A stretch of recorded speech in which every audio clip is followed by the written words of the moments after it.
Hi there. Hello, hello. How is everyone doing? Hi, Sammy. Hi, hi. Hi, Scott. So I'm also live on YouTube. So if you are able to, and you can also, hi, Peter, and you can also tune into YouTube and just have it playing in the background for watch hours, that will be super, super appreciated. YouTube is on as well. YouTube also has a larger angle, and you can see how messy my apartment is. You can also stare at my fig tree that I really like that you can't see here. um, how are you guys doing? How is everyone? Did anyone watch the congressional hearing about January 6th? Rather, a trial. Did you watch it? Hi. Hello. Hi, hello. Mm, thank you. So what are our thoughts on what are our initial thoughts? I also watched bits of it. I watched bits through John Arvosis's live.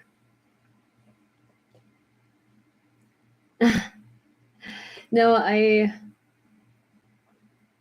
Oh, you were at a rehearsal.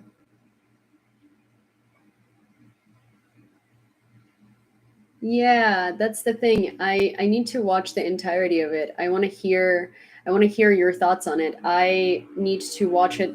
I need to watch more of it, basically, because I was just watching it through John's live while like running lots of errands and doing stuff and picking up dry cleaning and stuff like that. And so I wasn't necessarily paying as much attention as I would want to. Hi, Luann.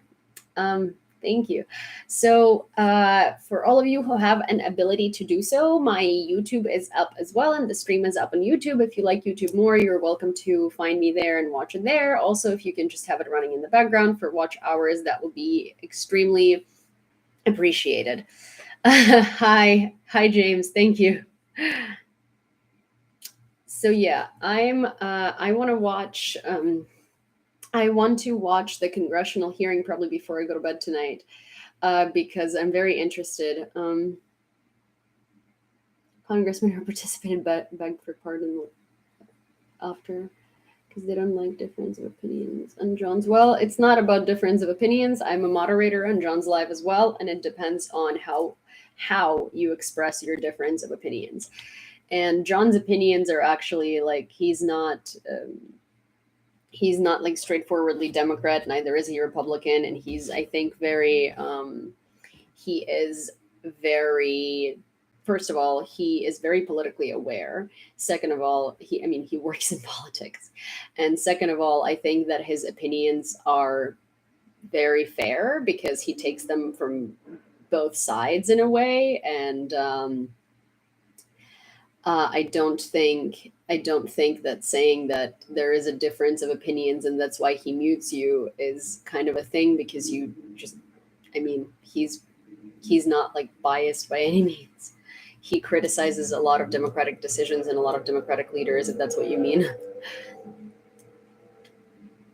I actually really appreciate his political thoughts because they're not. Hi, Charles. Hi, everybody. Because they're not necessarily. I am a Democrat. We all know this. I'm fairly liberal, and but I think I'm pretty fair too as a person. If someone is blatantly wrong or harming other people, then I will of course stand against it. Uh, but at the same time, like I'm not a blind follower of my leaders. I can criticize the government, even if it's my party who's at head, which right now I have a lot of criticism to the party, and not about Ukraine, but in general. It's just not what we're talking about on this channel. I never blindly follow any leader to begin with. And if you were expressing your opinion in a rude way, I will mute you too. It's like, that's just how it works. Thank you, Stephen, for subscribing to the YouTube. Oh, we were just talking about John Aravosis, and someone said that they were muted from John's live because they have a difference of opinions, and I'm just saying that I doubt so. I'm a moderator on John's lives as well, and I mute people who are rude. I did not mute anybody today because I was kind of running errands while I was listening, and I'm going to listen to it more later today before I go to bed because I'm very curious. And would you guys want to have like a morning discussion about it? Or like an afternoon discussion about it? Oh, hi. Thank you. Hi, hi. Sometimes you get muted. Well, sometimes if a live is overwhelmed, and there are a lot of people and there are a lot of people, sometimes like moderators might not understand what you were saying and they'll just mute you just in case because better safe than sorry. So sometimes you get muted for no reason or for a comment that might have made no sense or a comment that might have appeared like something it wasn't. And then in that case, you can always reach out to the creator and you can just let them know and or like blocked or something like that and we will unmute you.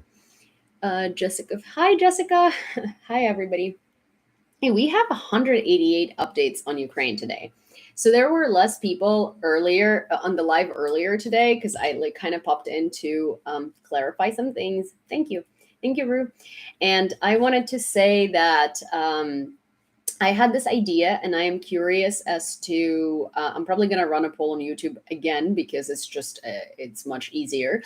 But so, in lieu of our conversations about mental health, I thought that it would be useful to have a mental health professional on a live on YouTube and TikTok, basically talking about mental health and how to deal with your mental health during wartime, because I firmly believe that it's not just Ukrainian creators and Ukrainians who are suffering a lot of mental health distress today, these days. It's also you guys because you follow the news and you follow them every day. You see just as much as we do. And I feel like a lot of you are putting your problems to the side and putting your feelings to the side, minimizing them based on the fact that, oh, but Ukrainians are feeling worse or something like that. And that's not right. And so I have a therapist who's my therapist, and she's great, and she's Ukrainian, and she speaks Ukrainian and Russian, Ukrainian and English. Sorry, Ukrainian and Russian. Yay. Well, I mean, she does, but she speaks Ukrainian and English both. And actually, our therapy sessions are like a mix of both, which I really appreciate because sometimes there are words that you can't translate and you just want to say them in Ukrainian and you can't, but I can because my therapist speaks both. And and so I wanted to invite her, and I would love to pay for an hour of her time to come onto YouTube and TikTok to do a live and to talk to you guys about how to manage mental health in situations like that. And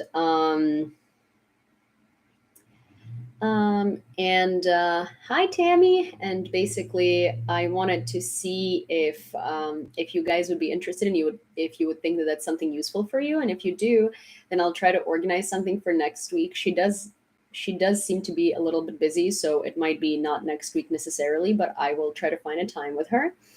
And that way we can hi Deborah, and we can have a mental health professional live. And I would think that maybe for 20 minutes she would talk about generally how to handle things, and then for 40 minutes she can answer your questions, because also, first of all, I think mental health in America costs a lot of money, and like mental health counseling in America costs a ridiculous amount of money, and not everybody has access to it. Well, one of the reasons why I have a Ukrainian therapist is because it's significantly cheaper to begin with, and also because it's convenient for me because there's someone who understands both my languages, right? So I was thinking that maybe it would probably be a good idea to bring her on and to have her talk to you guys, so you would have a mental health professional at your disposal to talk about what you're feeling and how you're feeling, and just all things that are going on, so it's easier to handle them. So if you are interested, let me see. If you guys are on YouTube, I know that a lot of you are. I know that a lot of you have YouTube. I'm just gonna run a poll there because you can run it till the end of the live, and basically, interested in talking live to a mental health professional. Yeah. Okay. All right. So I put a poll on YouTube. It should be on.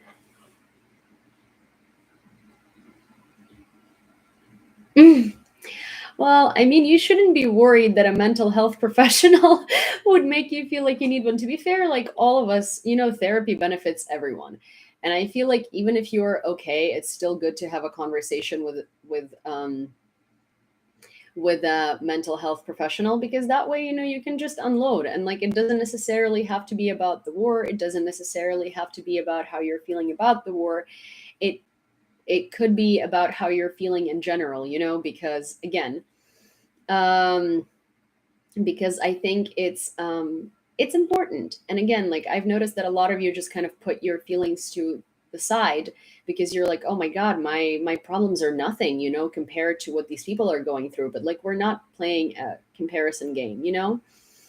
Um, it's like it's I think that everybody is suffering consequences of this war, whether you're related to Ukraine or not, or whether you chose to be related to Ukraine. And I think that especially the people who you guys who follow this war, you feel like you don't deserve to have feelings because you're not Ukrainian, you don't have Ukrainian family, you don't have, like, this is not happening to you, this is not happening to your families and stuff like that, but you are mixed into it. And you do read all of these horrific updates every day, and you do put yourself second. And I've heard so many people put themselves second because of of this, and it's not fair to you. It's not fair to anybody. And so I feel like it would be a great idea to have something like that going. Yeah, and especially like, and also school shootings, and there have been a lot going on in America as well. And I think, oh, thank you so much, critters. And I think that one, yeah, I just thought that I would put it out there, and see and get your response to it. There is a poll up on YouTube if you want to vote on it. The reason that I put it on YouTube is because you can keep it there till the end of the stream, so a lot of different people can answer. Unlike TikTok that has it timed and it just gives you like two smiley face options, which are not real answers. And so if you'd like to vote in the poll, you're welcome to go to YouTube. I would love to hear from you, and it looks like so far we're getting a positive response on it. It's a yes, 100%. So yeah. And basically, and to be honest, like I think an hour of therapy in Ukraine is $30. So if you guys were interested in it, I could potentially try and make it a rubric, as in like a rubric for you where you could just come weekly and unload and talk to a mental health professional, because that way everybody benefits, because she will make money as a Ukrainian person, and she will have income, and you guys will be able to um, talk to a mental health professional weekly. And I think that it's so important, provided that it's so expensive here. Um, up my Patreon tier, and I'll cover that. You're already the highest Patreon tier. There is no higher tier, James.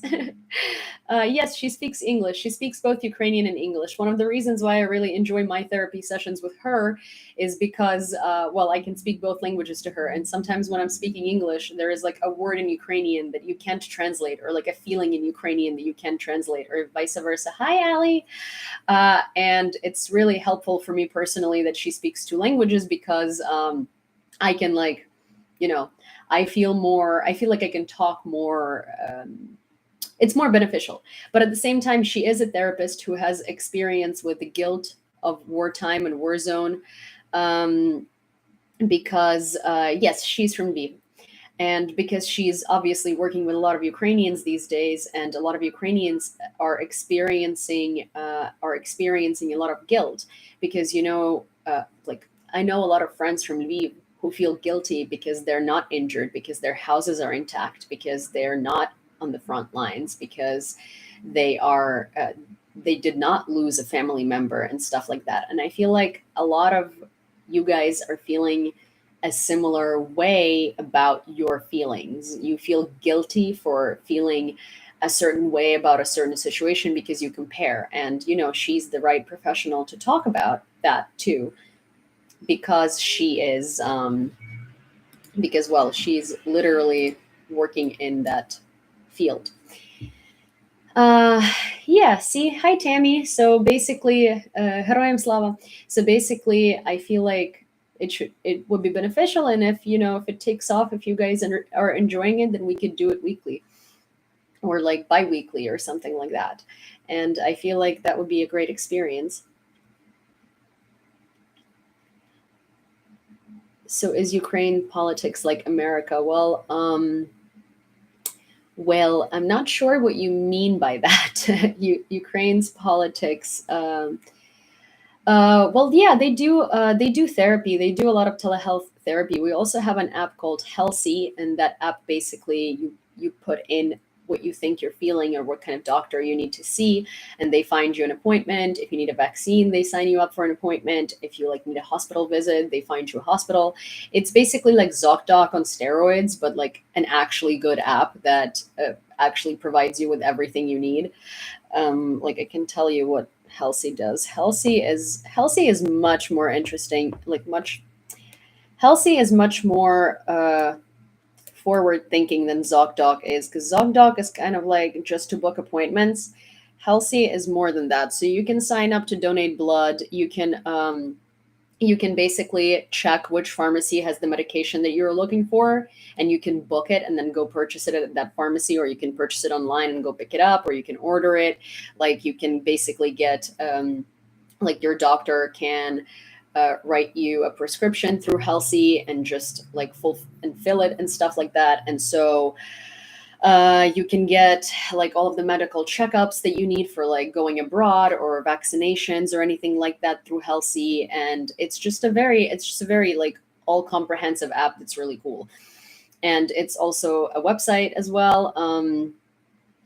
So we do have like the right wing and the left wing parties, sort of, but it's very different because in Ukraine it's not a bipartisan system. You can have a lot of different kind of like you can have a lot of different parties with a lot of different views. So it's not necessarily Republican and Democrat. But right now, if you were to look at the ideals of the major parties, it's like the party that's pro-Russia was the party that was super conservative.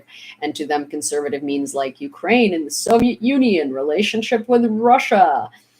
Yeah, there is pro-Russia and pro-West pretty much. So like pro-West would be leftist, and pro-Russia would be rightist, because technically like the conservative ideals are pro-Russia because they think that it's the building stone of Ukraine, which is wrong. And then the progressive party and like and stuff like that are Democrats. So there is that. But in our case, it's kind of like dictatorship versus democracy. Are there ways to volunteer mental health services to Ukrainians or to Ukrainians, or to where? Pro-Russian has to tiptoe if they're still around now. Yeah. Well, some of the pro-Russian party members have been like, "We are so sorry. We want to make everything to compensate for our sins," but it's just they want to stay in politics, is what they want to do, but they're not going to. To Ukrainians, well, I don't know, because it depends if you speak Ukrainian or if you speak. I don't know if it would be very helpful for Ukrainians to volunteer mental health services in English, but I can try and find out for you if you could volunteer mental health training to mental health professionals, because a lot of them have never had to deal with PTSD and war. And so if you have experience in that, that could be helpful for mental health professionals, actually, if you could give them tips and pointers and stuff like that.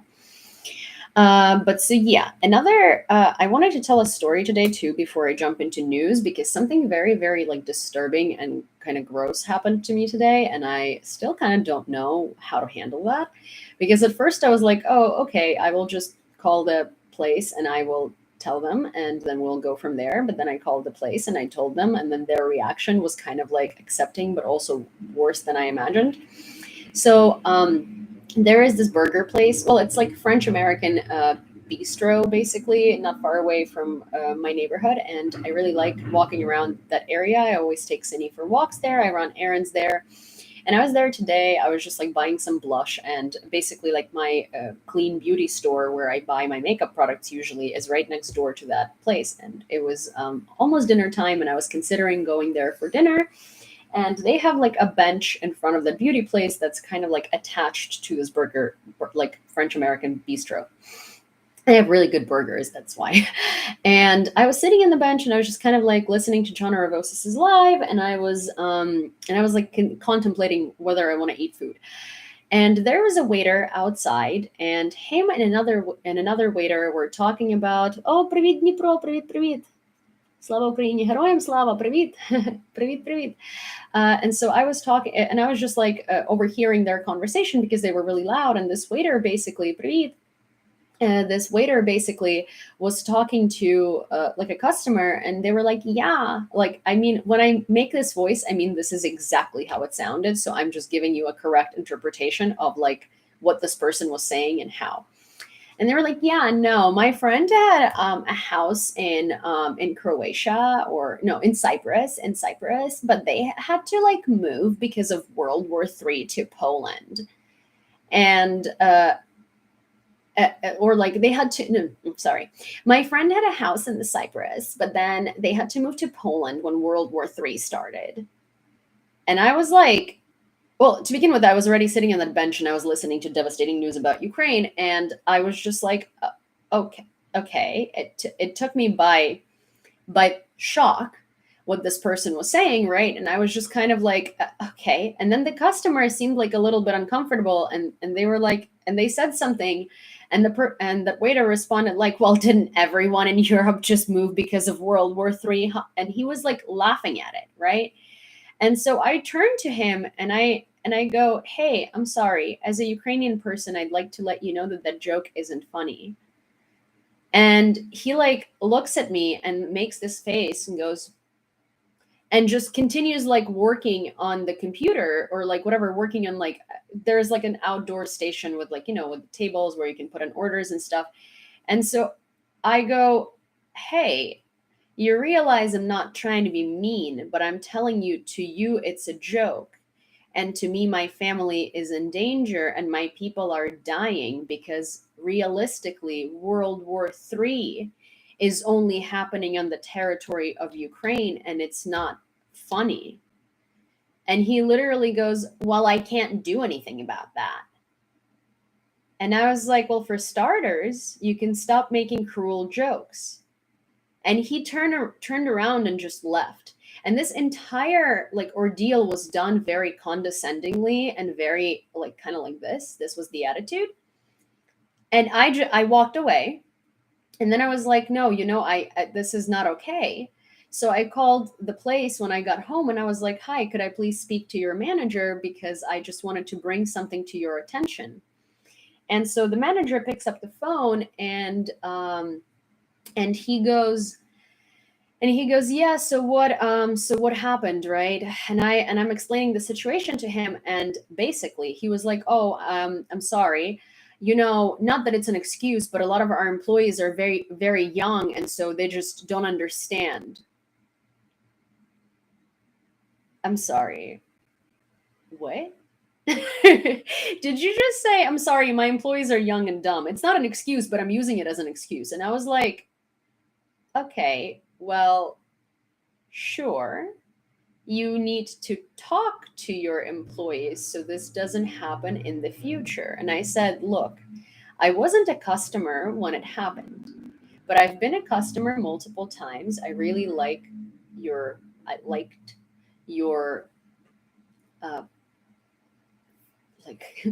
restaurant, and I really like your burgers, but you could imagine why I'm inclined to never come back, because it was just really rude and gross, to be honest. And it doesn't matter if you're young or not. You shouldn't be saying things like that because you're making fun of a genocide. And And he goes, no, no, no, I'm not trying to justify it. Of course, I'm going to take it from here and I'm going to have a conversation with my employees to make sure that this never happens again. And then he says this. He goes, I remember you. You were sitting outside on the bench with your dog, right? And then it hit me. So you heard. There was a man standing outside with another waitress who heard that entire exchange and heard me talking to that waiter and saw exactly what happened. I just had no idea that it was the general manager. I would have approached him right away. So you heard that entire exchange, you saw what happened, and you still didn't address this with your employees until I called you. And instead of saying, hey, I'm sorry, this was really fucked up, you go, hey, I'm really sorry, it's wrong, I'll address this. But just keep in mind that our employees are really young and don't understand what's going on and have no common sense, you know? It's like, you don't try to make up excuses. I also didn't call him and I was like, hey, I'm not calling you to demand this person be fired or anything. I'm calling you to tell you that this is a really unfortunate situation. It's really hurtful. It's really wrong. And to be to be honest, like I don't even know how to react to this because it's not a joke. And it's not something to mention in passing as like, haha. Like, it's a genocide. And you're and a waiter in your restaurant is just walking around and like making fun of it like as a lighthearted joke to your customers who clearly also were feeling very uncomfortable by it. And I addressed the employee too.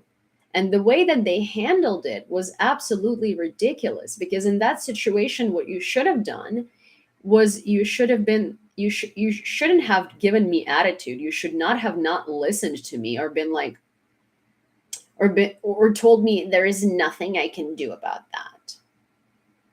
You should have been like, hey, I'm really sorry. I didn't know. I'll do better.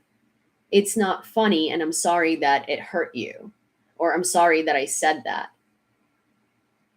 But that reaction was beyond me. And the reaction of the manager was even more beyond me because you had a whole day where you knew this happened. You didn't do anything about it until I called you. You also saw that happening. And the best thing you could come up with was literally, I'm sorry, they're young and dumb. Well, maybe don't hire dumb people. Genuinely, like, what do you mean? Like, if you work in customer service of any kind where you have to face people every day, like, you should know better than that. Also, like, what was he, 12? I saw that guy. He was in his early 20s. Like, being ignorant is not an excuse to saying things like that or making fun of it. Like, I'm pretty sure that guy would have been fired if he made a lighthearted joke about Holocaust. Right? Because there is no light-hearted joke about the Holocaust. It's not a joke. So I am just in awe, honestly. I don't know how to contact the owner, but I was just I'm in awe. I really didn't know kind of how to handle this, and I don't want to be like one of those people to like storm in there and be like, "Ha, this was awful." Like I think I handled it very respectfully as one could. But to be fair, like I don't think that the general manager has any idea how to be a manager and how to deal with situations like that because you don't try to justify your employees rambling on and on about how stupid they are because that's just a bad look. And he was like, yeah, next time you come in, we really want to make it up to you. You just find me. My name is whatever his name is. And like, what was your name? And I was like, okay, I don't, like in my head, I was like, what makes you think I'm ever going to come back? And also another thing is that, so the guy who was the waiter, when I called the general manager, I referred to the waiter as they the whole time, and the reason why I did that was because they had their nails painted, they were wearing like pretty feminine clothes, yet I could see that they were a male, right? But again, I don't know how they identify, so I was trying to be respectful. I called and I was like, "Hi, one of your waiters," and I kept saying they. And then when I described the waiter, they were like, "Oh, it's actually not a woman, it's a boy." And I was like, "Okay, well, I never said they were a woman." I continued saying they because I can't assume their gender and I wanted to be respectful. And this man had the audacity to correct me, to basically like put the blame, not like put the blame on me, but just sort of be like, "Oh, by the way, they're not a woman, they're a man, just so you know." And it's like, I never assumed they were a woman. You assumed, you just basically did that. So it was like the whole thing was just such a like ridiculous thing. And I think neither the guy nor the manager should be in their positions, because it's just kind of like neither one of them knows how to handle themselves like working with people. It's kind of crazy. um but yeah, so that was my experience today with that restaurant, and I was just like, wow, that's fun. And I just kind of don't want to go there anymore. And genuinely, I just feel like, wow, even with the even not, even if it was a situation not about Ukraine, I feel like that was just handled so wrong. Um, and it's just, yeah, I don't know. I That made me never want to go to that place again. And it's sad because they have really good burgers, really, really good burgers. Yeah, I know. Exactly. So yeah, but that was just unfortunate. Um, yes. Anyways, okay. So Ukraine was recommended for to get a status of the candidate of the EU. Woohoo! So that's an amazing uh, plot development. That's great news, and we're very excited as a nation. At least, well, most of us are very excited as a nation. Hello, hello, Juan. Yeah, Ukraine was recommended to get the status of the candidate of the EU. Hi, Peru. And so there is that. That's amazing news. I'm very happy about that. Then what else are like the big things that happened today? The insurrection trial, day one, which I think that okay, tomorrow I'm gonna try to. I have a mock stream with John Aravosis tomorrow because we want to practice for Saturday, and um, and so I'm gonna be up early, and I'm gonna try to do like a coffee, like a morning coffee catch up thing, and we can discuss the trial if you'd like, because I'm gonna catch up on it. I'm gonna watch it before I go to bed, and then what else? Then 2 p.m. Saturday EST is going to be the live on YouTube with the Ukrainian historian. If you're not signed up to YouTube yet, please do, because it's going to be amazing and interesting, and I think that as many people as possible should see it. I've never been to Peru, but actually, my dad came back from Peru 3 days before the war started, and I have an alpaca blanket from Peru that my dad got me. It was handmade, and I really want to go to Peru. My dad really liked it. He said that it was a beautiful country, and he was fascinated by the nature and by the people, and yeah, it's just he said it was beautiful. So yeah, so oh no, but James, you can watch it. It's going to be uploaded. Also, one of the things that I wanted to say is I've been very behind on uploading things to Patreon and to YouTube, but for some reason my YouTube has been glitching tremendously in the last couple of days. Like my ага, конечно, что. In the last couple of days, I've been trying. I don't speak Spanish. I'm sorry. In the last couple of days, I've been trying to upload videos, and so I was uploading a video yesterday, and it's still not uploaded. Like it's been 24 hours basically, and it's still processing. And I don't know what it is. I don't know what kind of glitch it is, but it's just YouTube has been not really, really hasn't been very, very, very nice to me. So I'm sorry. So I'm going to try and upload all of this stuff that's backlogged. Thank you today. No, but so when I upload them from my phone, почти 27, 28 будет в августе.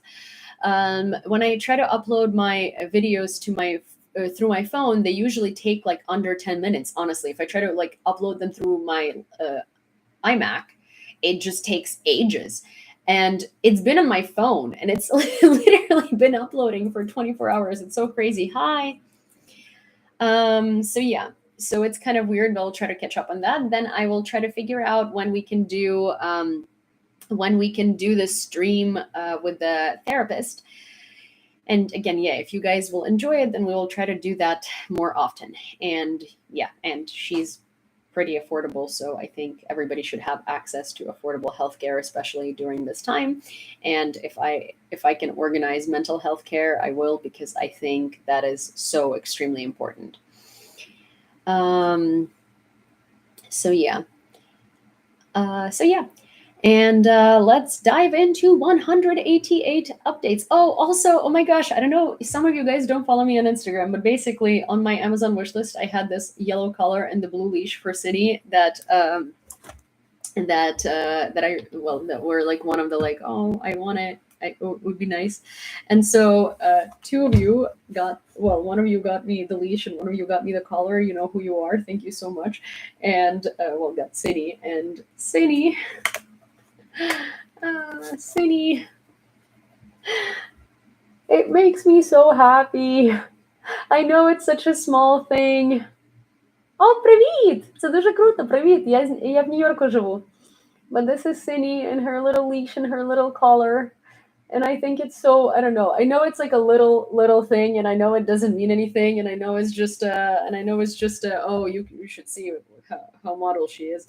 And I know it's just a leash and a collar, but it's so sweet and so cute, and it makes me so happy because I just keep seeing the blue and yellow every time I look at Cindy в центре. Yes, yes, центр места.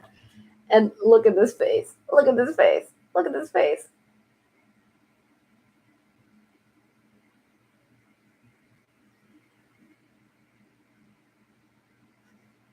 She's like, roar.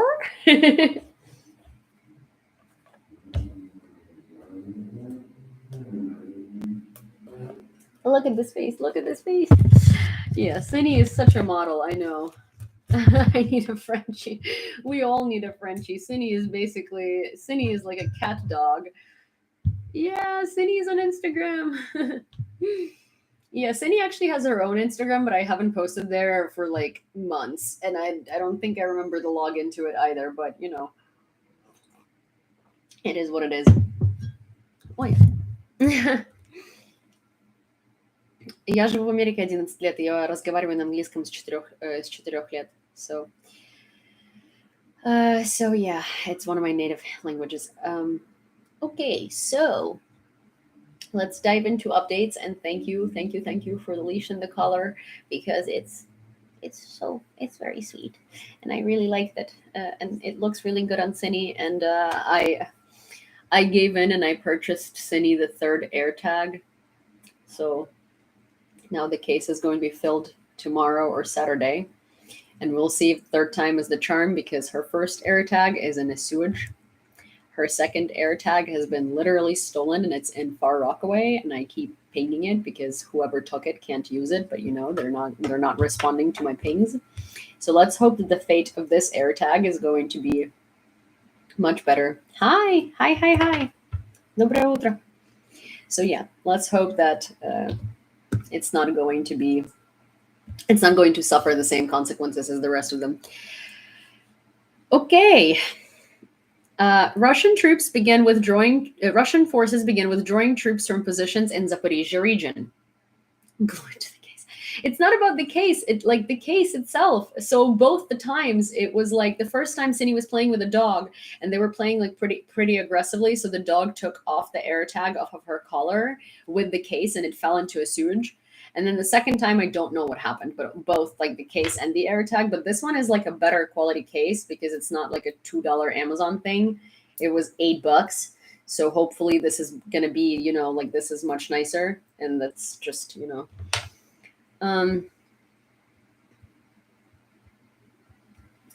so yeah. So Russian forces began withdrawing troops from positions in Zaporizhia region, which is good. Also, I forgot to mention this. Well, I did mention it. I did make a whole video on it, but I do feel like I need to mention this as well. So, first of all, Russia is using this argument that the Ukrainian Foreign Legion is not protected by the POW Geneva Convention because they are mercenaries. Foreign Legion are not mercenaries; they're combatants. Combatants and mercenaries are very different things. Now, you could think they're the same, but combatants are protected by Geneva Convention and they do have the POW status. And combatants get paid the exact same amount of money as the national of basically in Ukraine. Basically, in Ukraine, if you are an armed forces of Ukraine, thank you so much, soldier, and you get paid X amount of money, then a combatant who is a foreign national who joins the armed forces of Ukraine has to be paid equally as much or less. So basically, they can't get paid more than you. A mercenary is a professional fighter hired out, like outsourced.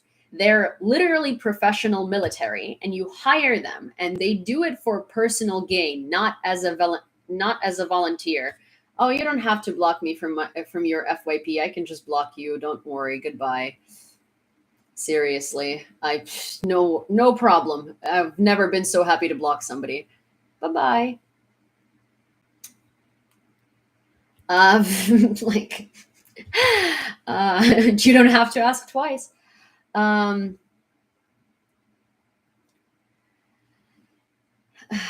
well, combatants. I don't know, but combatants are basically yes. So they get paid the same way, the same amount of money um, as nationals of the country in which they are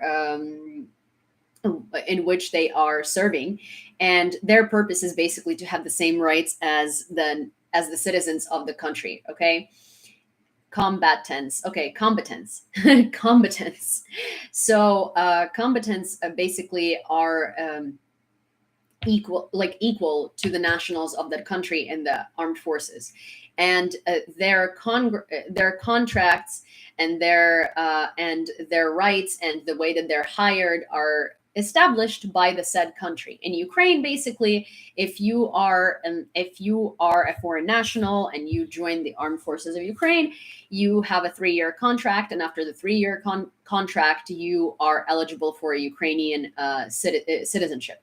And mercenaries have to be paid significantly more than your average army soldier, commander, or anything like that. Basically, they get paid 2-3 times more, and that's why they're not protected by any Geneva Convention, because they're like professional military. This is what they do. They come into foreign countries and they fight. So therefore hire professional military who get paid much more. Now, Foreign Legion gets paid exactly the same as the ranking officers in that same category who are Ukrainian nationals. So they are not, in fact, mercenaries. They are combatants. And they're combatants, and they are protected by the Geneva Convention. So this is a Russian lie in order to justify basically their war crimes, and in order to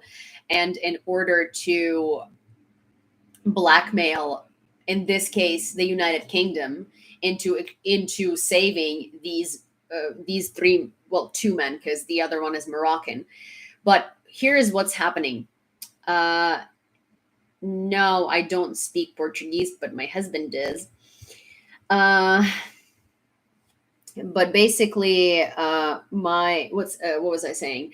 Basically, Aidan Aslan and let's take Aidan Aslan, Cossack Gundy, for instance.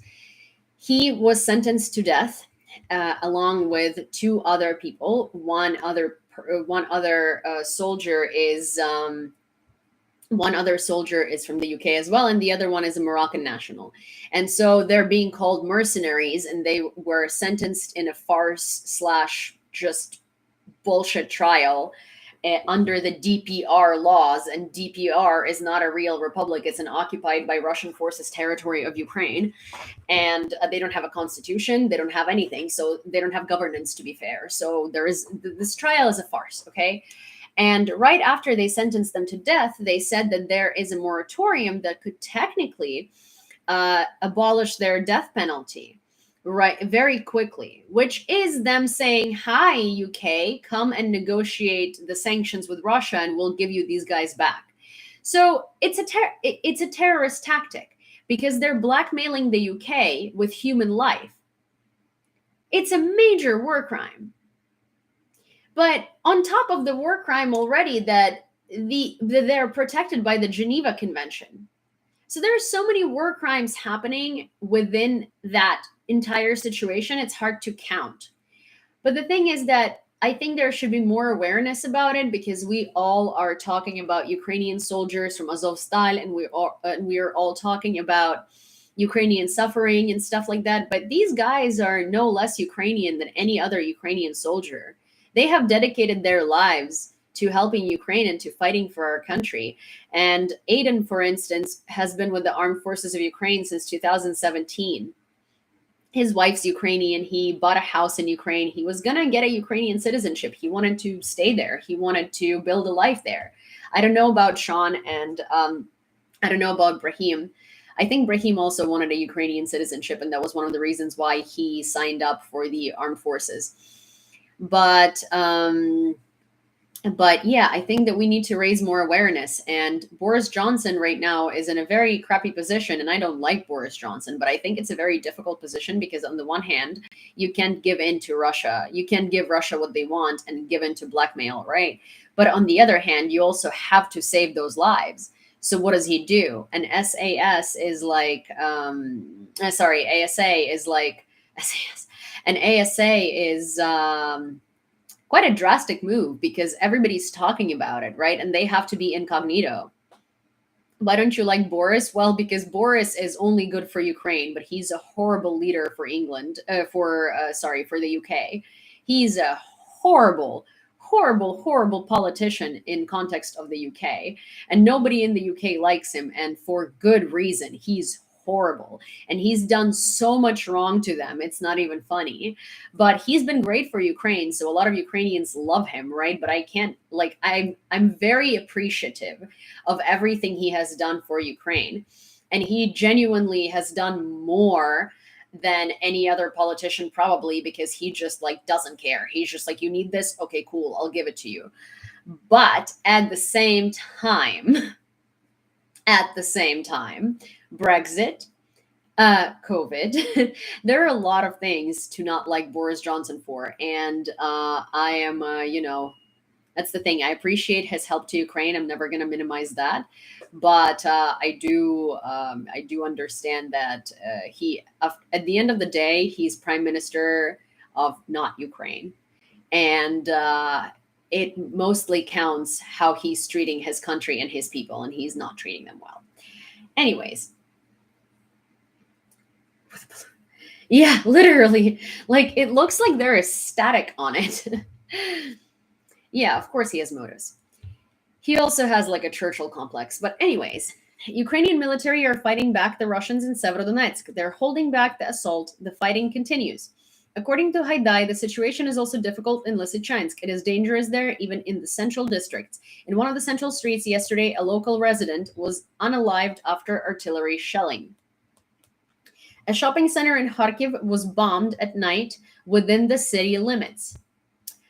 Data from the British intelligence. Russia continues to attempt assault against Severodonetsk pocket from 3 different directions, although Ukrainian defenses are holding. It is unlikely that either side has gained significant grounds in the last 24 hours. Thank you. While Russia is concentrating its offensive on the central Donbas sector, it has remained on the defensive on its flanks. It has remained on the defensive on its flanks. Ukrainian forces have recently achieved some success by counterattacking in the southwestern Kherson region, including regaining a foothold on the eastern bank of the Ingulets River. With the footage of the occupied zone stretching for over 500 kilometers, both Russia and Ukraine face similar challenges in maintaining a defensive line while freeing up capable combat units for offensive operations.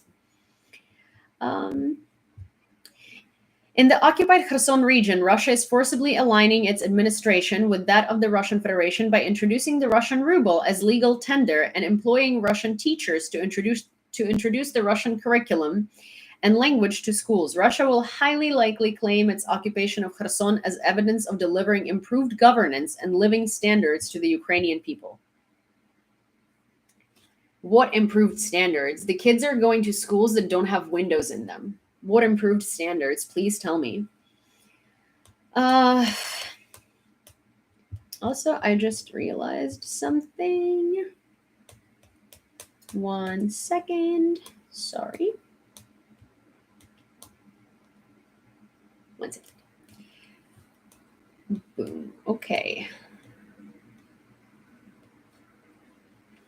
Armed forces of Ukraine advanced in Kherson direction. They're 20 kilometers from Kherson. Also, the advisor to the head of the presidential office made several more statements. We were waiting for a terrible offensive, but something didn't work out for them. Now hundreds are lying, burning in Severodonetsk and around it. Putin was very angry, shouted at the generals because they did not go on normal offensive. Due to the advancement of the Ukrainian army, the Russians withdrew their forces in the Zaporizhia region and now are pulling them to Kherson. Television signal disappeared in Kharkiv after the city was shelled by Russian troops. This information was confirmed by Dmytro Khorkin, a member of the board of the National Public Television and Radio Company of Ukraine. Ukrainian radio continues to speak on some frequencies, Khorkin noted in a message on his Facebook page. The frequencies are 106.1 and 96.1 for all of you who might be from Kharkiv. Russia will not come to the table with Ukraine as long as it feels its power, said Zelensky. There are two sides, Ukraine, around which the world is united, and Russia, which barbarically seizes other people's territories. And if at least one side wants to solve this problem, we will definitely solve it. We do not see the desire of the Russian Federation to come to the table and resolve this war in a diplomatic way, without murder and mockery. Why not? Because it still feels power. And he added that there must be tough sanctions against Russia. Otherwise, if you do not stop Russia now, the war will go further to the EU countries. The appetite of the state that violated international law and our territorial integrity is great. It will then also start dictating to you how to do business, with whom, with which states to have business relations and with which not, said the president speaking at the Yale SEO summit. The RF Army continues its assault on Severodonetsk and intensifies its activity in the Kherson direction. The invaders seek to outflank Ukrainian positions in Severodonetsk in order to avoid a counter-forcing of the Seversky Donetsk River. Photos of fighting in the forests in Izum-Slavyansk direction and a satellite image taken over Svetohorsk and Bohorodichne have appeared. Here are the images.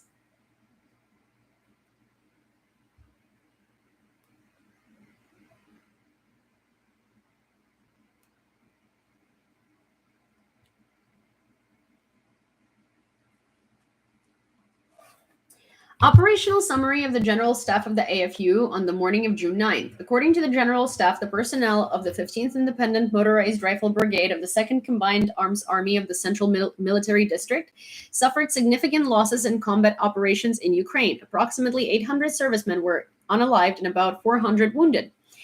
In total, about 1,800 servicemen from the brigade took part in combat operations on the territory of Ukraine. #Russian losses. It will take months to clear Ukraine's ports, Bloomberg says. The publication quotes UN Maritime Security Advisor Peter Adams as saying that even if the ports want to open tomorrow, it will still take some time before ships can put to the open sea. Completely removing sea mines in the port areas would take several months. According to his data, about 80 ships with about 450 sailors remain stranded in Ukrainian ports. About a third of them are from the Philippines, but many people from Azerbaijan, Turkey, and Syria also remain there. Just a gentle reminder that if you guys have YouTube and you're still not subscribed, please consider subscribing to my YouTube, because I'm also doing a stream there, and some of you like YouTube more. But also on Saturdays at 2 p.m. EST, we're going to be doing lives with a Ukrainian historian, and the live this Saturday is going to be about Crimea. Now, we are supposed to have a translator, but she unfortunately has laryngitis. So tomorrow I'm going to be receiving the panel from the historian, and I'm going to be translating it. I want to familiarize myself with it beforehand, so I make sure that I translate all of the technical terms correctly, and I'm going to be the one who translates it. Thank you, Jen.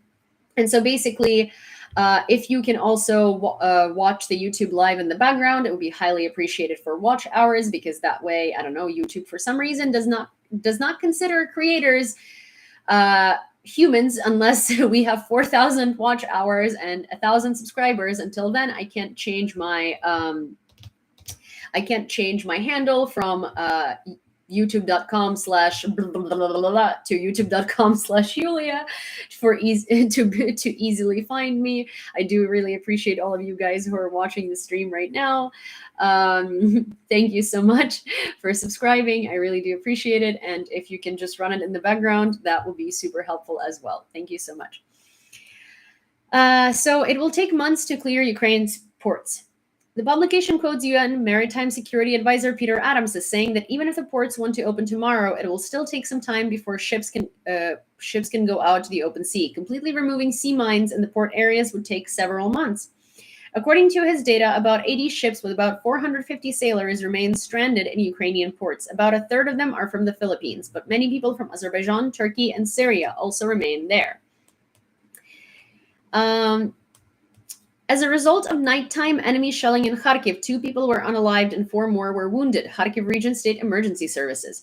Due to Russian selling in the Novobavarsky district of Kharkiv, there were fires in the buildings of a cafe, a grocery store, and a school library. The total area of the fires was about 500 square meters.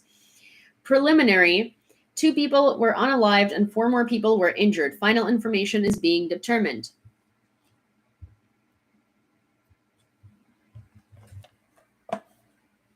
Also, if you can't make it to the live on Saturday at 2 p.m. Eastern, the live is going to be recorded and saved, and it's going to be available. Also, John Aravosis is going to be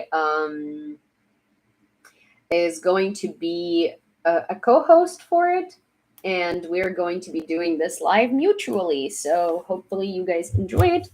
And John is going to be there to ask some questions too, and kind of speak on behalf of the American audiences, because I feel like a lot of the times it's easy to talk about these things as a Ukrainian because you do know history, and like you do know history of your country, and you do know what's going on, and you don't need like a bigger explanation because you're like, oh yeah, Kyiv and Rus, but John can be like, wait a second, so what is it?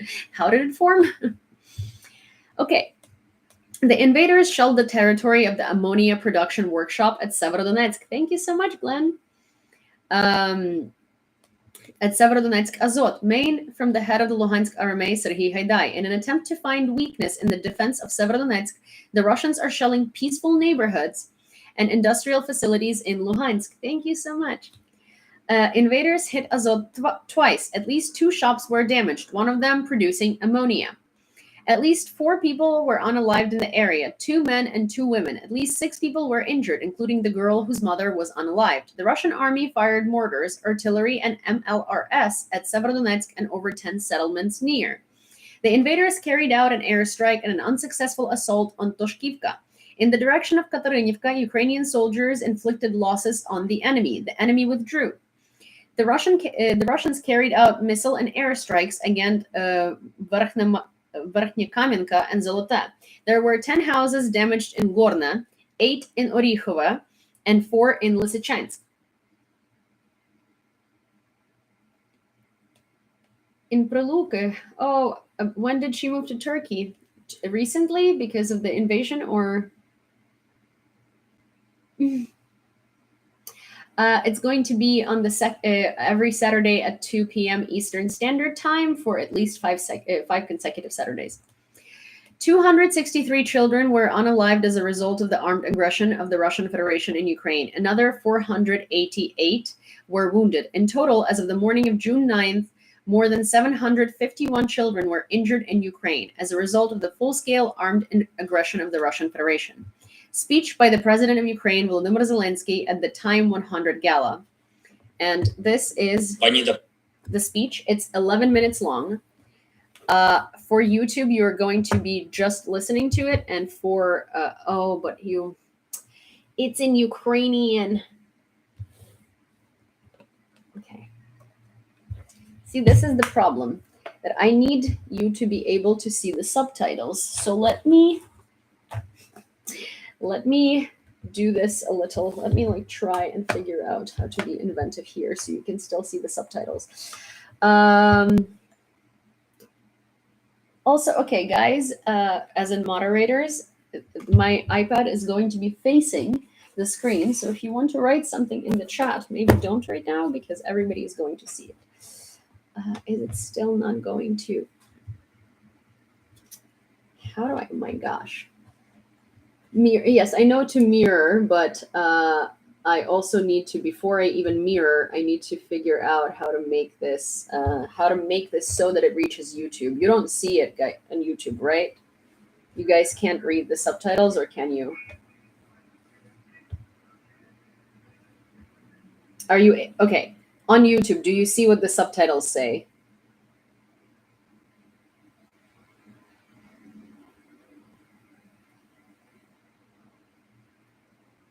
Yeah, you can turn the comments off, but also people can swipe away to see it. No, okay, can't read. Boom, boom, boom. See, that's the problem with YouTube. My resolution on this camera is really bad. And I don't know. And he's going to be talking in Ukrainian, I believe. Let me see. Yeah. Вітаю вас з України. І вдячний за можливість звернутися до вас. See, once the camera is here, it's going to be easier. I'm sorry. То сприйняв це як відзнаку того, що роблять усі наші, всі українці, які захищають свободу і незалежність нашої держави. Для мене честь бути лідером передусім для цих людей. If you are able to watch it on TikTok, I think you're gonna have to switch. I'm sorry. There is going to be a camera next week, and it's going to be better quality. So YouTube is about to get медичні працівники, які боролися з ковід, та президент Сполучених Штатів Америки Джо Байден. І цей топ був складений у час, коли в Європі триває найстрашніша війна за останні 77 років. Війна, яку ми поки що не можемо зупинити. Чому так? Чому ми не можемо зупинити кровопролиття? Чому наш вплив не працює наповну? І чому людина, яка взагалі не у нашому списку, тримає у заручниках мільйонів людей? Погодьтеся, ці запитання зараз буквально у повітрі. Але чи є у вас на них відповідь? На другому місці у нашому топі, у топі найвпливовіших, Ілон Маск. Людина, яка запускає ракети в космос і вміє дивувати світ. Людина, яка відкриває новий простір можливого і для інтелекту, і для технологій. Але думки світових лідерів зайняті не Ілоном, не його ракетами, які забезпечують прогрес у житті. Думки світових лідерів присвячені тому, хто запускає ракети по мирним людям і знищує життя. За 105 днів повномасштабної війни Росія використала проти українських міст вже більше 2600 різних ракет. Більшість з них проти цивільних об'єктів, підприємств, залізниці, мостів, університетів, навіть проти звичайних житлових будинків. Одна з таких ракет убила в нашому місті Одеса одразу 3 людей. 3-місячну дівчинку, її звали Кіра, її маму і бабусю. 3 покоління однієї родини. Коли Росія розпочала повномасштабну війну, Кірі був всього лише місяць. Що вона встигла побачити у житті? І що її вбивство додало до впливу Росії? На початку цієї війни я говорив з Ілоном. Він запитав мене, чим може допомогти. І допоміг. Завдяки його технологіям ми можемо забезпечити наших людей стабільним зв'язком, навіть тоді, коли російські ракети руйнують всю інфраструктуру. Однак хіба є світові лідери, які переживають, чи візьме Ілон слухавку, коли вони телефонують? Або які переживають, чи прийме він їх? Чи є лідери, які думають про те, якої довжини буде стіл, коли Ілон Маск сяде з ними поговорити? Так що ж тоді дає вплив насправді? Які ракети? Ті, які служать науці, чи ті, які служать смерті? Щось точно вийшло з-під контролю. Чи то наш власний вплив, який ми стали недооцінювати, або наше ставлення до лідерства, ставлення до того, що значить бути лідером. Я дуже поважаю Бориса Джонсона. Він справжній друг України і міцний захисник свободи, але, на жаль, не від нього залежить, чи буде їжа на столах у мільйонів людей Африки, Азії, Латинської Америки. Це російський флот, а не британський чи будь-який інший заблокував чорноморські порти України так, що світ опинився на порозі страшної продовольчої кризи. І це не просто цінова криза. Ми не можемо направляти на експорт нашу пшеницю, кукурудзу, рослинну олію та інші товари, які виконували стабілізуючу роль на глобальному ринку. А це означає, що може виникнути, на жаль, фізична нестача продуктів у десятках країн світу. Може початися голод для мільйонів людей, якщо продовжиться російська блокада Чорного моря. Ми постійно говоримо з Борисом та іншими лідерами про те, як зняти російську блокаду з наших портів і як відновити свободу мореплавства. Одну з базових свобод для усього людства. Але поки ми шукаємо, як захистити свободу, інша людина її руйнує. Інша людина продовжує шантажувати світ голодом. Інша в усіх сенсах цього слова, зокрема, і в тому, як ця людина бореться за вплив. І у мене є запитання, чому ця іншість досі залишається прийнятною для окремих лідерів і країн? Я залишаю вам це запитання. Бо насправді кожна людина має дати на нього відповідь передусім саме для себе. Щоб відчути в собі те, що називається цінностями. Чи є вони? Це абсолютно справедливо, що медичні працівники, які боролися проти ковіду, відзначені цього року в голосуванні «Так». Вони дійсно герої свого часу. І вони спонукали своєю сумлінною працею увесь світ до об'єднання. Нарешті, до об'єднання. Спочатку в різних країнах однаково думали, що достатньо просто закрити кордони і забезпечити себе в першу чергу вакциною. Але згодом стало ясно, що для COVID-19 немає кордонів і від нього не може бути захисту тільки в національних межах. Навіть найбільш розвинені медичні системи виявилися не готовими до того вірусу. І, на жаль, довелося пройти через велику несправедливість, борючись з COVID-19, щоб знайти вакцину, щоб домовитись про спільні правила реагування, про глобальний механізм розподілу вакцин. Чому ж зараз це повторюється? Чому знов так складно? Зброя і санкції – це так само вакцина. Вакцина проти COVID-22, який принесла Росія. Ненависть Це вірус. І він ще більш смертоносний, ніж COVID-19. Він розповсюджується завдяки пропаганді, завдяки безкарності вбивців, завдяки російській нафті, яка все ще на глобальному ринку, завдяки грошам, які все ще переміщуються між глобальною фінансовою системою і російськими банками, завдяки великим компаніям, які все ще вважають, що на грошах з російського ринку все ще небагато крові. Хоча вже десятки тисяч людей загинули.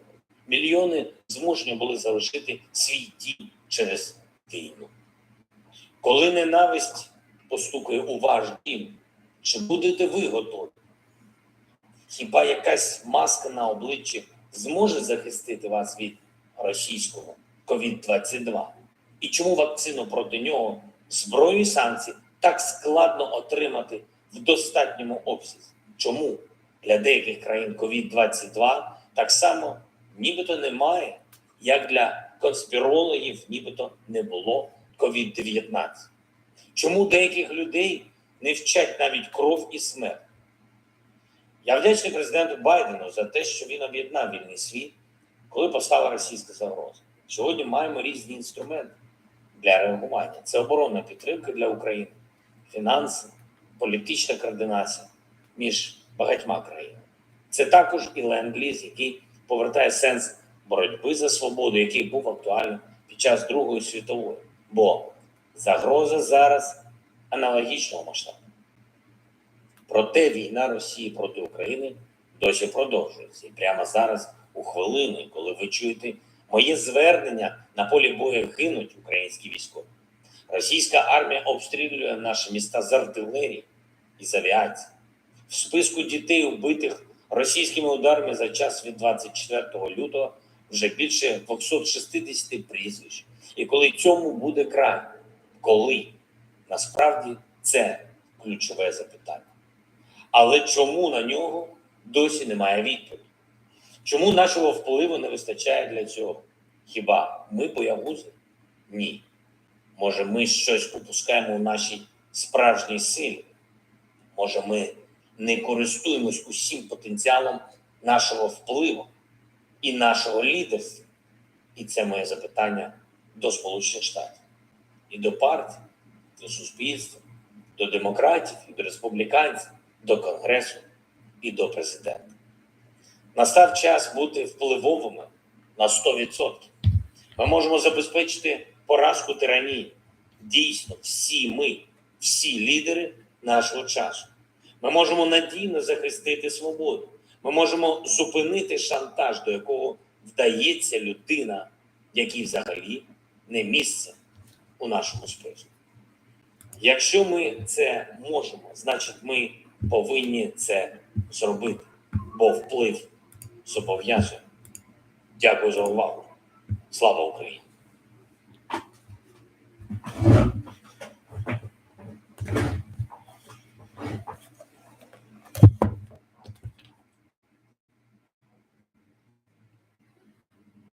Okay.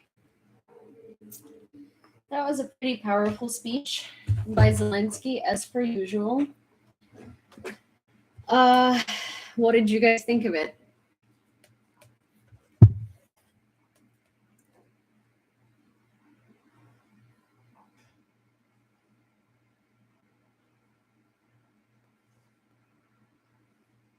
Yeah. Привіт, Ростик.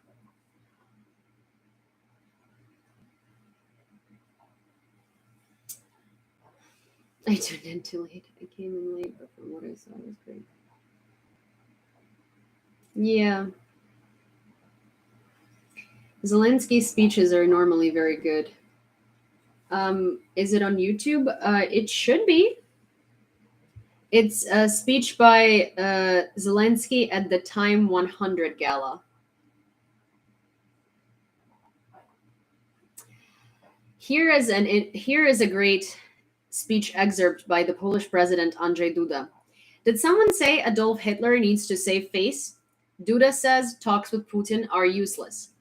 I'm amazed at all the negotiations that are going on with Putin right now. Chancellor Scholz, President Emmanuel Macron. These talks are futile.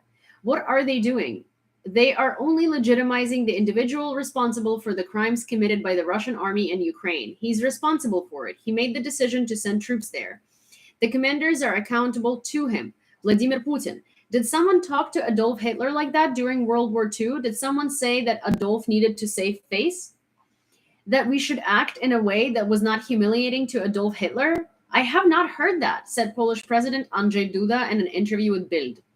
And he added that one should have not agreed on anything without the agreement of the Ukrainian leadership. Та, я з України, я зі Львова.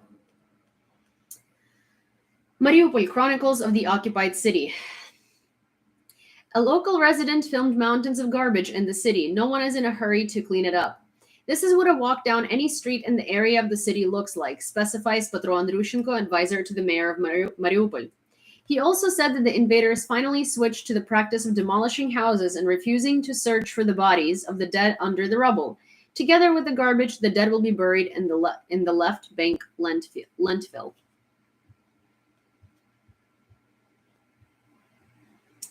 Okay.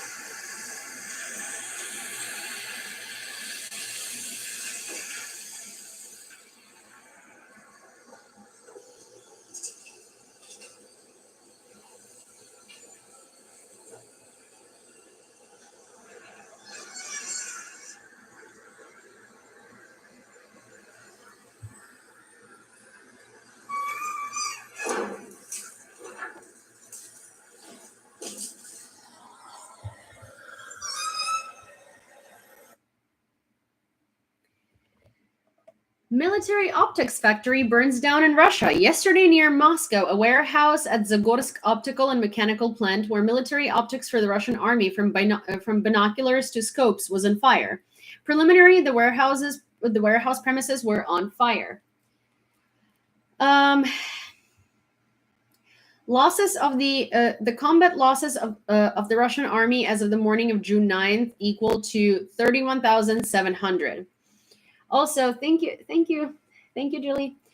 Also, I have found a very interesting Vice article today that I will post in my Beacons link in bio about Foreign Legion volunteers who come to Ukraine expecting that it's going to be the same as a tour in Afghanistan. And a lot of them leave after 2 to 3 weeks, traumatized and confused and they call Afghanistan a vacation. Because they did not expect to see as much horror, death, and atrocities as they did in Ukraine. They said that in their 2 weeks in Ukraine, they've seen more than they have seen in their entire tour in Afghanistan and beyond. Another thing is that when they did tours to Afghanistan, they had all of the proper equipment and everything that NATO can provide, as AKA doctors, helicopters, medics, and all of these things. And in Ukraine, it's not like that. It's not like that because we do not have NATO supplies, right? And so a lot of these people really don't know what they're signing up for when they come to Ukraine, and they get surprised and shell-shocked. Which, to be fair, to me is interesting because as a soldier, you knowing that you're not going there with the American armed forces and that you don't have NATO at your disposal, and you don't have, and like Afghanistan wasn't shelled nearly as much as Ukraine is right now. Well, to be fair, nowhere was, and they were just saying that they couldn't do it. They genuinely couldn't do it. They couldn't be there for more than 2 weeks, 3 weeks. They just couldn't handle it. And it's a very interesting Vice article that interviews a couple of military men from, and a woman too, from different countries and their perspective on what happened. And I'm going to link that Vice article in my beacons after this live, so you guys can read it if you're interested, because I personally think it's a very interesting piece of reading to give you a real picture of what front lines in Ukraine look like. Russian invaders shelled Dnipropetrovsk and Sumy regions at night. In Dnipropetrovsk region, the enemy struck 5 times with artillery on Zelenodolsk community. There is destruction of the houses in Velika Kostroma. People were not hurt, said the head of the Dnipropetrovsk Army, Valentin Reznichenko. Kadyrov's associate, Delimkhanov, hopes that the special operation will end by the end of this year. He also said that Chechen units will remain in Ukraine and Donbass until the special operation is over. Yep, we're gonna kick you out. So no, it's not really like World War I, then a modern war. It is a very modern war because a lot of the warfare is done through the trenches and it's done with modern technology. But the thing is that if something happens, you cannot be evacuated the same way that you would be if you were American troops in Afghanistan. You cannot get the same quality of medics as you would if you were American troops in Afghanistan. You cannot replenish your supplies as fast as you would if you were in Afghanistan as American troops. And yeah, but we have a lot of drones. We have a ridiculous amount of drones, and most of the fighting is happening in the trenches on the Ukrainian side. It's not really artillery that way, but they're also getting shelled an enormous amount, like an enormous amount. Russia has dropped more missiles on Ukraine that a couple of wars combined in the last 3 months. So it's a whole different picture. And to be fair, nobody would be prepared for it. But when you are going to volunteer in Ukraine as a Foreign Legion fighter, you need to understand that it's going to be the most traumatizing event of your entire life. Ukraine losses up to 100 killed and up to 500 wounded fighters every day at the front, Ukrainian DM Oleksiy Reznikov said. The situation at the front is difficult. The Kremlin still has the strength to advance in some parts of the front and presses with masses, although it is suffering heavy losses. In addition, Reznikov made a number of other statements. Polish Krab SAUs are already at the front. This is the 5th type of 155 millimeter caliber artillery now being used by the AFU. The weapons that have already arrived in Ukraine would be enough to defeat any European army, but not the RF. I'm not entirely happy with the pace of arms deliveries, but I'm grateful to the countries that are helping us, although they're not obligated to. American and British partners decided to provide Ukraine with MLRS. Our soldiers have been learning how to operate them for some time. American Harpoon missiles are already in the armed forces, and together with our Neptunes are on the coastline.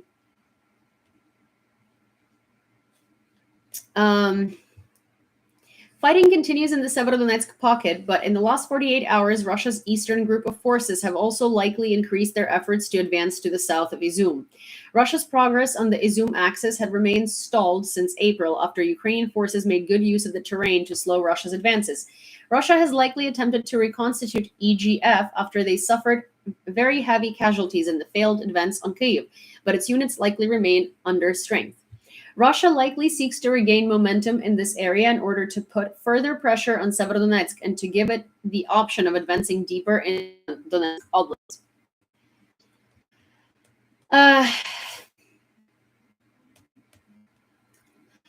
Poland among leaders in aid to AFU, more than 240 tanks and other armament worth $2 billion. Polish President Andrzej Duda told Bild that his country has sent more than 240 tanks and nearly 100 armored vehicles, including 3 batteries of Krab anti-tank guns, as well as ammunition, missiles, and other armament worth more than $2 billion.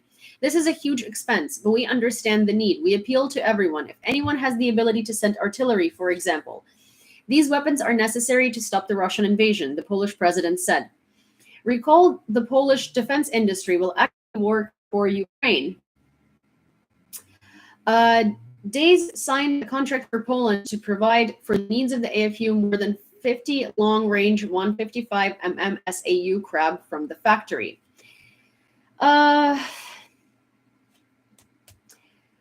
Russians themselves showed on Russian media the devastation that resulted from the shelling of the peaceful town of Popasna by Russian troops.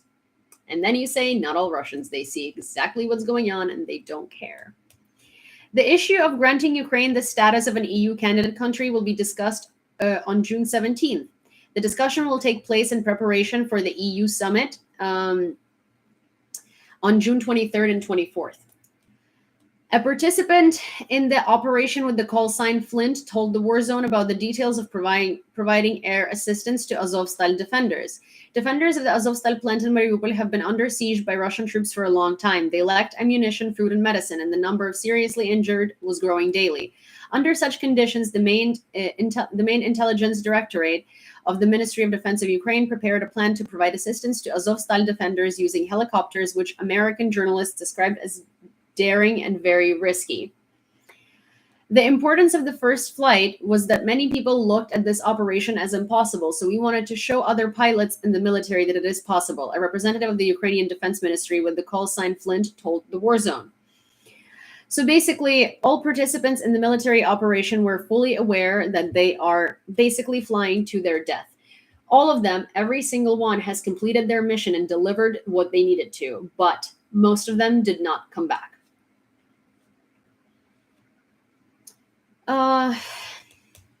During 3 months of the war, 293 Ukrainian soldiers were buried at the cemetery in Dnipro, while during 8 years of the war in Donbass, there were 175 soldiers buried. In total, more than 700 Ukrainian soldiers have been buried in the Dnipropetrovsk region since the beginning of the war, military chaplain Dmytro Povorotny said. In the Moscow region, Russia, a train with T-80BV tanks was caught on video. Apparently, they're being transferred to Donbass. Nature itself covers the broken Russian equipment with blue and yellow colors. Firstly, it's beautiful, despite the fact that the photos are processed in Photoshop.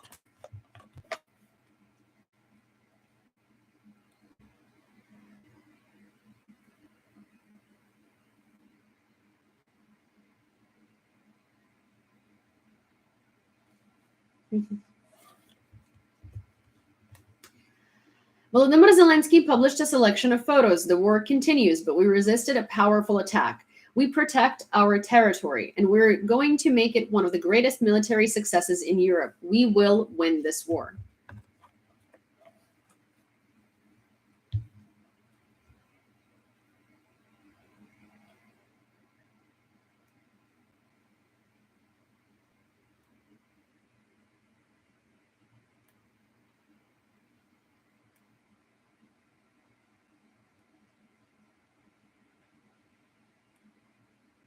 Oh.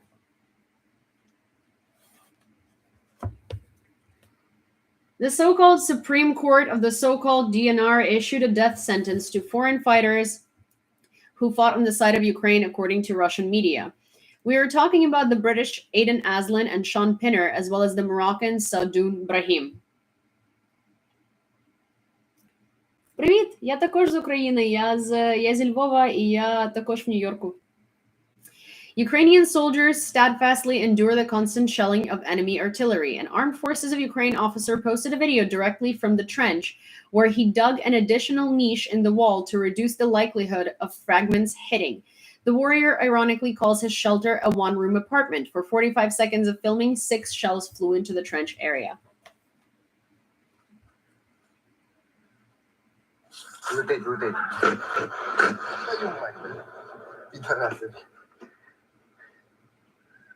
Отак, блядь, і живемо в однокомнатних квартирах. Yeah, but you can't tell what this is. Ще раз.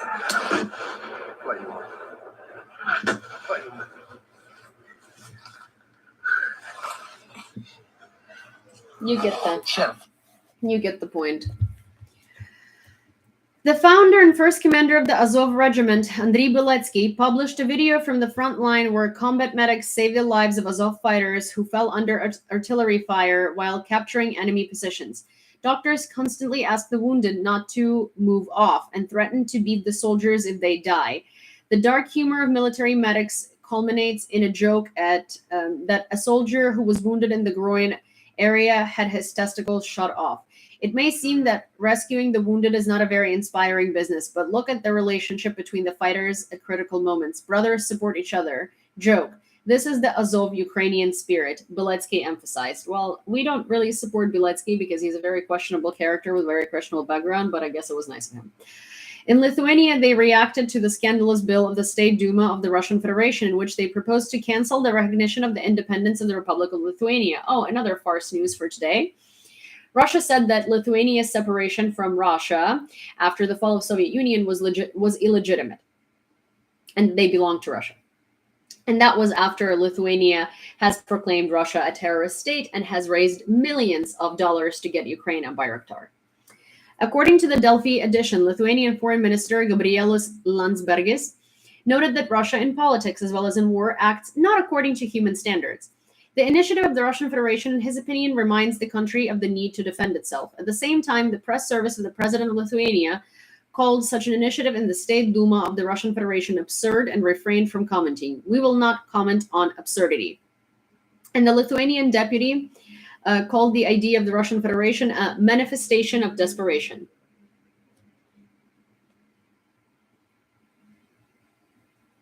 I'm not an immigrant daughter. My parents live in Ukraine, and they've been in Ukraine this whole time. They are in Ukraine, and I am the sole immigrant in my family. In the Donetsk region, Ukrainian paratroopers, together with artillery, armed forces of the armed forces of Ukraine, destroyed 2 tanks, an MTLB, and more than a dozen Russian invaders.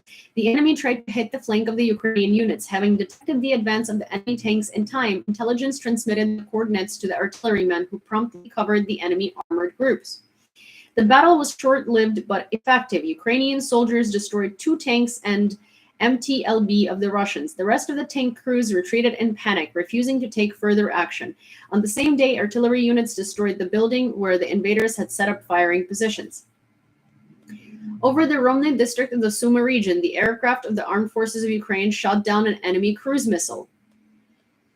Russian Foreign Minister Sergei Lavrov received a warm meeting in Yerevan, the capital of Armenia. The protesters channeled the phrase Putin huilo and Lavrov bitch. Also, people had flags of Ukraine. Armenia did not close the sky for Lavrov, but the people showed their unequivocal attitude towards him.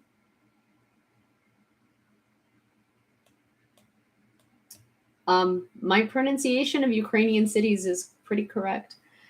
Or if that's, I don't know if you meant that. I don't know what you meant, but yes, I speak Ukrainian fluently.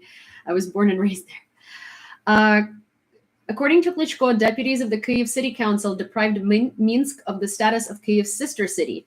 The city council has deprived Minsk of the status of a sister city of Kyiv, said the mayor of Kyiv, Vitaly Klitschko. This is the capital of the country, from the territory of which rockets flew to Ukrainian cities and towns, and Russian troops invaded our state, Klitschko explained. In Melitopol, the occupation administration is urgently looking for additional freezers and industrial refrigerators to at present, corpses of Russians who died during the fighting in the direction of Polohe Pola are being actively brought to Melitopol.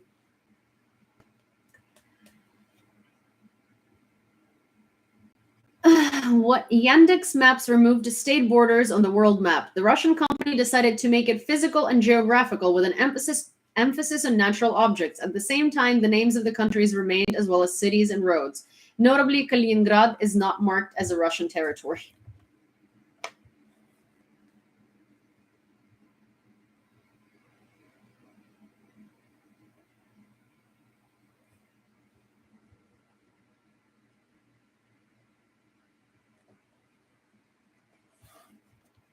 There are no borders between Russia, Belarus, Poland, Slovakia, Ukraine. Interesting, right?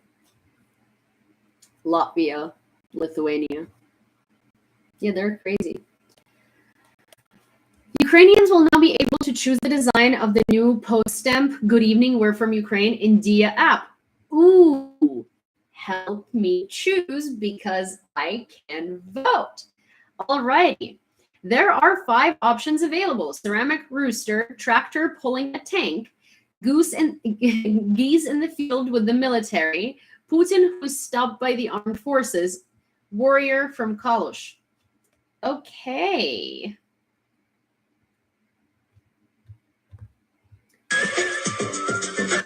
Okay. Yeah, but we gotta choose one. We gotta choose one of the designs. I do want stamps with Maria too.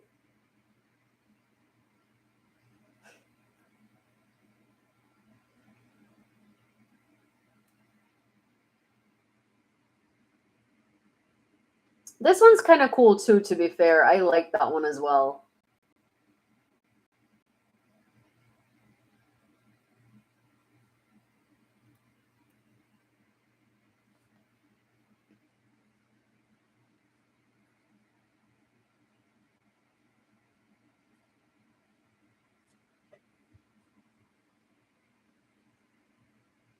Okay, so tractor it is. I am going to also squirrel or cat or both or Carlos or anyone, could you please remind me at the end of the live to upload the link to the article about foreign fighters in Ukraine and then to vote on the stamp?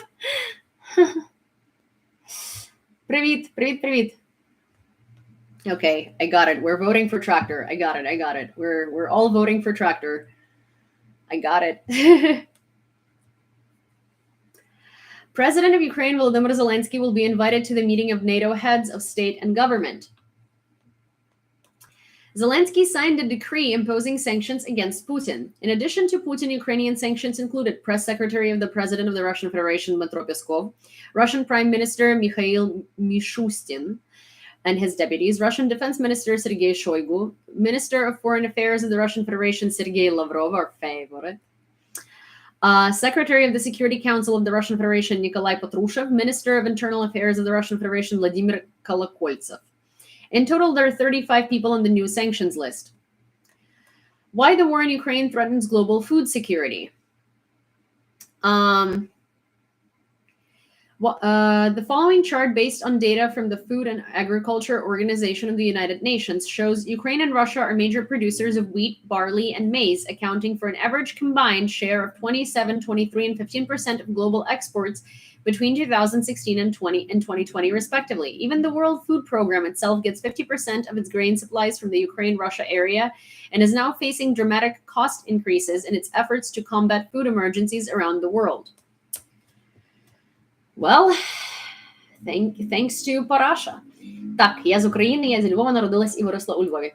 Але переїхала в Нью-Йорк 11 років тому. Вся моя сім'я живе у Львові, я єдина людина, яка живе не у Львові.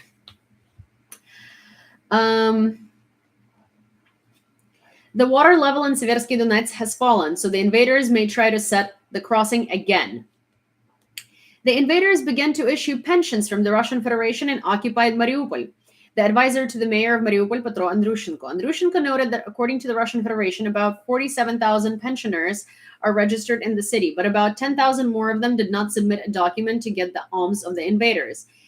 As equivalent to the hryvnia, the pension is 2.6 thousand hryvnias. The issuance of pensions, as expected, turned into another hell and bullying.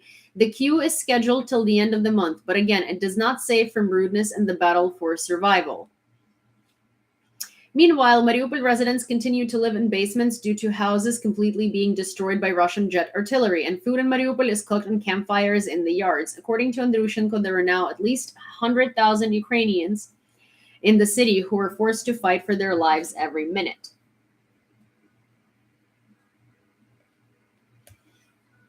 The invaders, first of all, I wasn't speaking Russian, so you wouldn't understand it because it was Ukrainian. The invaders destroyed one of the symbols of Severodonetsk, the Ice Palace. Head of Luhansk Army Serhiy Haidai published a photo of the Ice Palace of Sports in Severodonetsk, one of the city's symbols destroyed by the occupiers. This is what it looked like.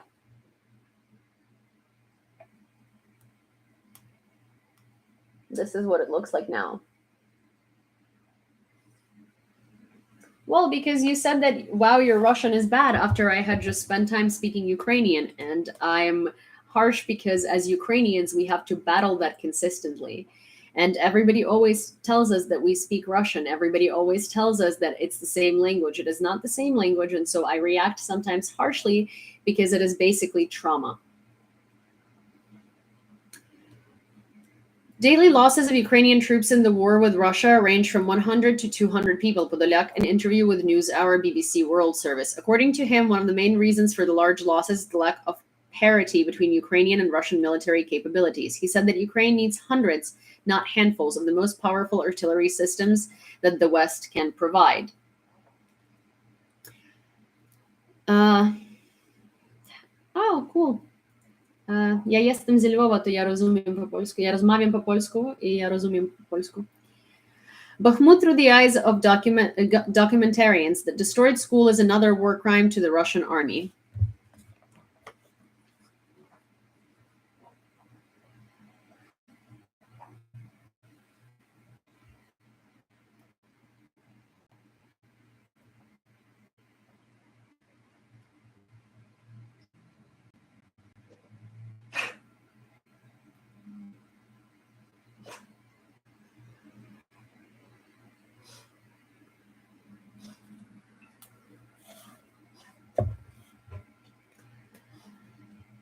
Evening address by Volodymyr Zelensky. There are many discussions in Ukraine today about the economic policy of the state should be both during the war and when we restore peace. I want to emphasize one detail, fundamental. We have to get used to the fact that there can be only two parts of society, those who defend our independence and those who work to ensure that protection. And this is not a question of economic doctrine. This is not a question of one or another political position. We simply cannot afford to leave the shadow part of economic life in the country. If we talk about the normal, stable, and strong life of society, the work of the state, our defense, we must understand. There are those who serve and there are those who provide with their work those who serve. So this is official employment. This is the payment of taxes. This is the maximum expansion of economic opportunities in our country on legal grounds. And this is a complete modernization of state institutions.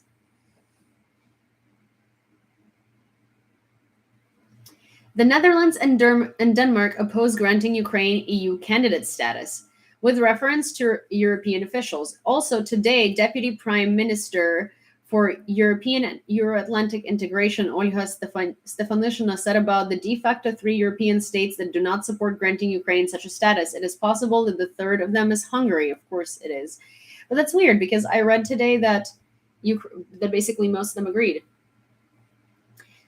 Frontline situation for the day without significant changes. Severodonetsk, Lysychansk, other cities of Donbass, which the invaders now consider to be key targets, are holding out. There is a certain shift in the Zaporizhia region where it is possible to frustrate the plans of the invaders. The armed forces of Ukraine are gradually advancing in the Kharkiv region, freeing our land. We hold the defense in Mykolaiv direction. I thanked the communication service workers who literally in a day resumed television broadcasting in Kharkiv after the morning shelling. Almost all residents of Orikhiv town and Zaporizhia left it. There are only those who have no choice. In some empty houses, only pensioners remain. The city is shelled every day. Numerous houses, apartments, administration, and local schools have already been destroyed. And unfortunately, this is the news that we end on today. I thank you guys for, as always, being here. If you're not signed up for YouTube, please do, because this Saturday we're going to be doing a very, very important live with the Ukrainian historian, and I think as many people as possible should see it because, well, when else are you going to hear from a Ukrainian historian? So, next Saturday's upcoming, I'm going to be, there is going to be a professional translator. She has laryngitis, so she can't do this Saturday, but I'm going to take over for her. I'm going to receive all the materials tomorrow and make sure that I translate it as accurately as could be. So John Ereboses is also going to be a co-host. So that's going to be happening there. Now, because the poll shows that basically 90% of you would be interested in the conversation with a mental health professional, I'm going to go ahead and I'm going to try and organize that for next week or for the week after that. So you guys can have that opportunity because mental health is important. We should all take care of it at least within the framework of this situation. And if it goes well, then maybe we could do it as a weekly thing. So that's that on that. Thank you for attending my Amazon wish list and buying some items off of it. You really don't have to. It's really, really sweet and kind of you, and I really, really appreciate it. I was talking today about the Cine leash and collar, blue and yellow, and I know it's stupid and I know it's small, but it makes me smile every time because Cine blue and yellow. And one day I'm gonna get her a sister or a brother and call them yellow in a different language. So it's gonna be blue and yellow. And if you have an opportunity, if you have an ability to sign up for my Patreon, please do, because it supports me incredibly. And if you think about it like Netflix, then please subscribe to me as a Netflix subscription, especially if you're here every night and you enjoy the updates, because it does really, really, really help me. And it does really, really, really make a big difference for me. The cheapest subscription is $10 a month. And if you are able to think about it that way, it's 2 coffees, but it makes a huge difference for me, because the more of you sign up, the more I can the more it helps me. And I really do appreciate all the help, because currently I'm not working, and I also I can't really talk about my working situation online, because I'd like to refrain from that for immigration reasons. But basically, it does really. Thank you so much. It does really help a lot. So if you are able to, please consider checking out my Patreon, which is also Yulia. And if you subscribe, thank you very, very much. If you don't subscribe, still thank you very, very much. And I appreciate all of you for being here, and first and foremost for rooting for Ukraine, for spreading the news, for not giving up, for continuing the conversation, and for everything that you do, because you guys are incredible, and I'm very, very lucky to have you as an audience, because without you, there wouldn't be this channel, and if there wouldn't be this channel, less people would know about certain critical things about Ukraine. So thank you very, very much. Thank you. And I will see you guys later. I'm going to go make a salad, and cat, see, I'm eating cat. I'm going to go make a salad, and then I'm going to work on a couple of things. Okay. Bye, guys. Bye, YouTube as well. Bye, TikTok. Oi. Okay. Bye, guys.